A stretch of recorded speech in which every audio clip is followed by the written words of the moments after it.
Do you love the idea of personal growth but find the practice of it exhausting? We get it.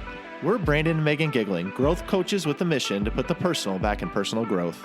If you want a new way of growing into the next version of you without the frustration, guilt, and overwhelm, you're in the right place. It's time to rethink your growth journey and make it into something that works for you. You in?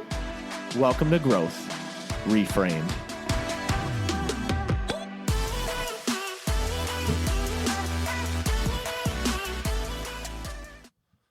Hey y'all, welcome back to another episode of Growth Reframed. We are so happy you're here.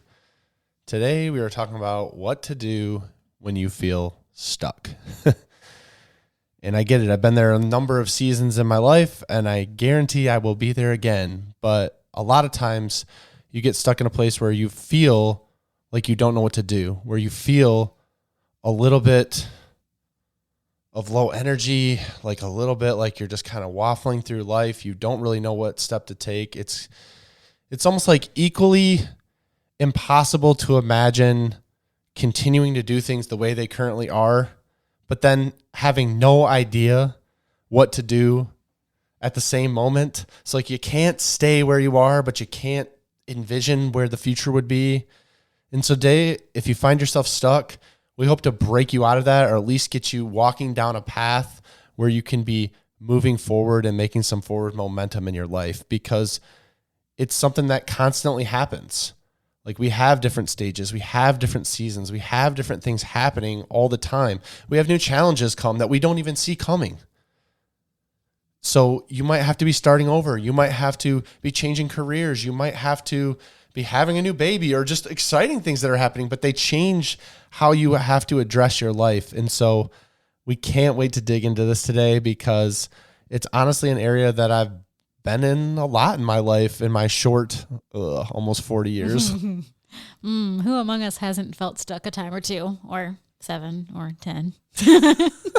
Many, many times.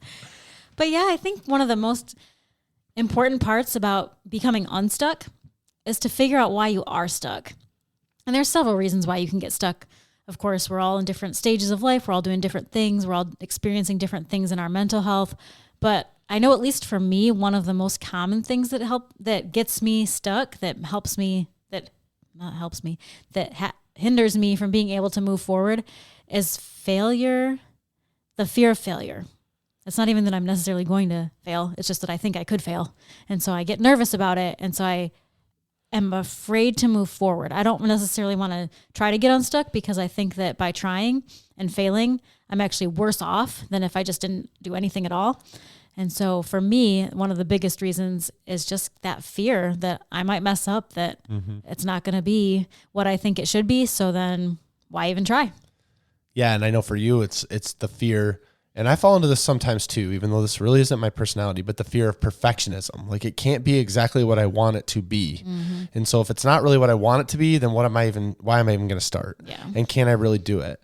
Now, I do it on the opposite side of that too. And I do want to touch on that, because I think about, what if it does work?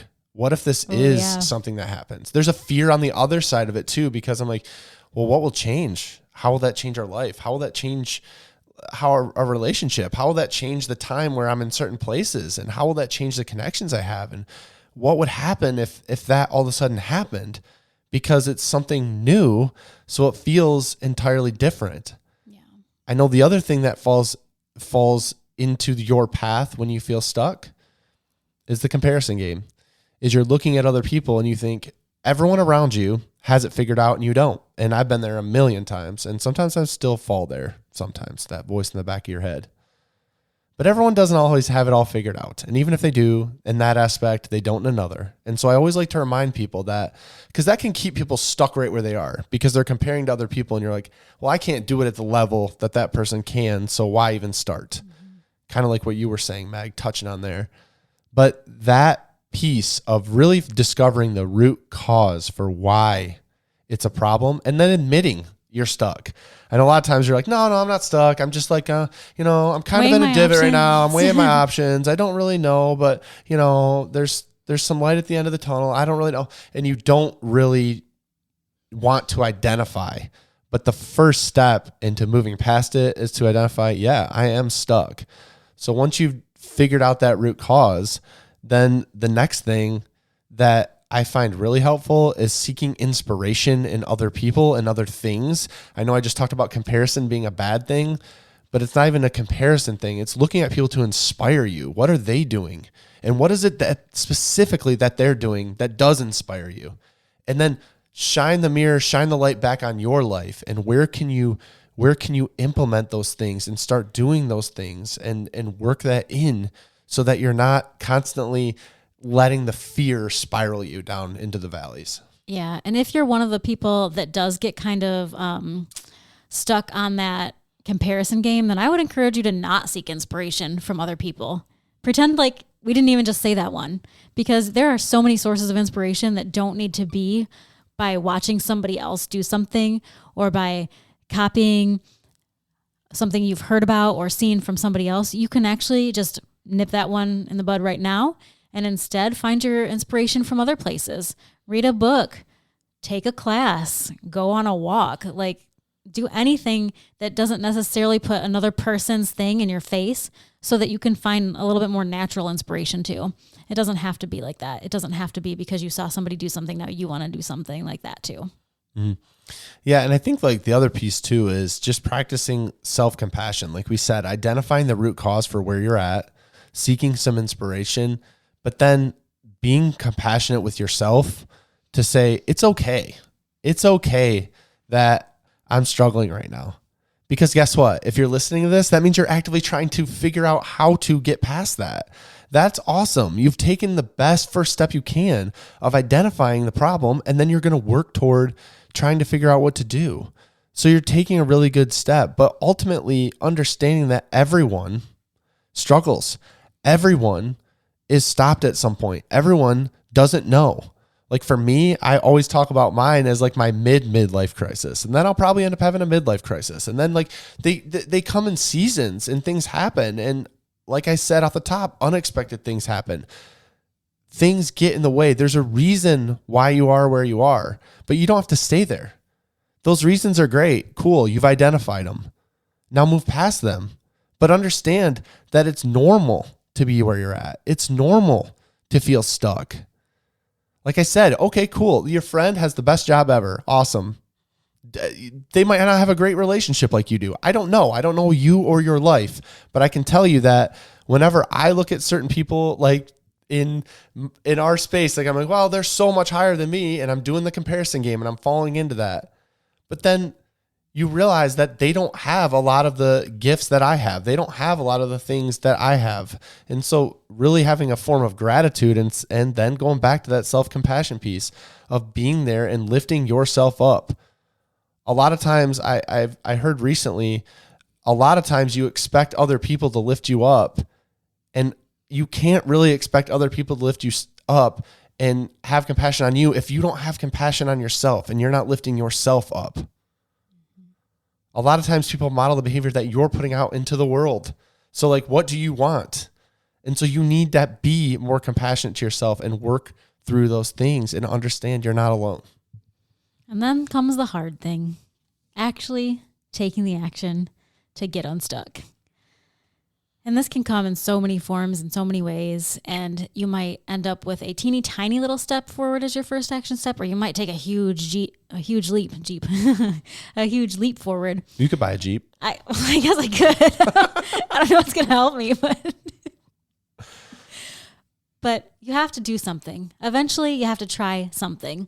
And it might be that you try a little action step and you take action and you realize really quickly that it's not the right way to go. And that if you're going to get unstuck, you have to try something new again. Mm-hmm. And that's fine, because the momentum is what matters. It doesn't have to be that you got it right the first time. What matters is that you're changing something, you're trying something, mm-hmm. you're making forward progress. And maybe it's forward progress in the wrong little, directional. Maybe you meant to go north and you're going northeast. And either way, just taking that first step is going to snowball and help you figure out either what you are supposed to be doing or what you're not supposed to be doing so that you can pivot again. Yeah, I love that. That's exactly right. I mean, that's the thing. Okay, so that's not what you want to do. Cool. Then you checked off one of the 1,000 things that you never have to think about again. You're furthering yourself along. It's like the Thomas Edison. It took him 1,000 times to make a light bulb. Yeah, you got to try a lot of different things. I've been so guilty of this so many different times, but like you feel stagnant and you feel like every day's Groundhog Day. Y'all have heard me say this 1,000 times if you've listened to this podcast. But then I don't do anything different. I don't try to do anything different. I'm not even taking any action at all.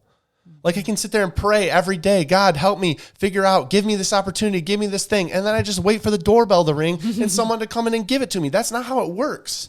You have to go out there and take action. You got to take steps. If you're not inspired, go out and get inspired. If you don't know what you want to do, then go find out 1,000 things you don't want to do. And then eventually they'll point you to the thing you do want to do. Maybe you'll learn by going out there and doing 1,000 different things that the thing you're doing actually isn't that bad, because the grass is always greener on the other side. I just feel like so often, and I know I'm ramped up here, but so often when I'm talking to people, I'm like, cool, you're stuck. I feel bad for you. I've totally been there. This is the things that help me. Yeah, I really don't think that's going to work. I just, I don't really feel motivated. I don't really know what I want to do. Well, have you tried anything at all? Well, no, because I don't even know what that would be. Right, but how are you going to learn what that's going to be without getting your butt up, dusting yourself off, and going out and trying something? Surround yourself with people who might inspire you. Surround yourself with positive affirmations, with things that'll make you feel like it's possible to get out there. Because the thing is, by getting out and doing something, your body, and it activates your body and it activates your mind to go out and do something and push through and get through. And y'all, you can do it. I know you can. And I know I just got all motivational branded on you, and that's okay. But that's what we're going to leave you with today. I love y'all. We love y'all. If you need anything, reach out to us at Growth Reframed. We'll see you next time. Thanks for listening to Growth Reframed. If you enjoyed this episode, please make sure to subscribe and leave us a review. We would love to connect with you, so shoot us a DM on Instagram at Growth Reframed. We love y'all.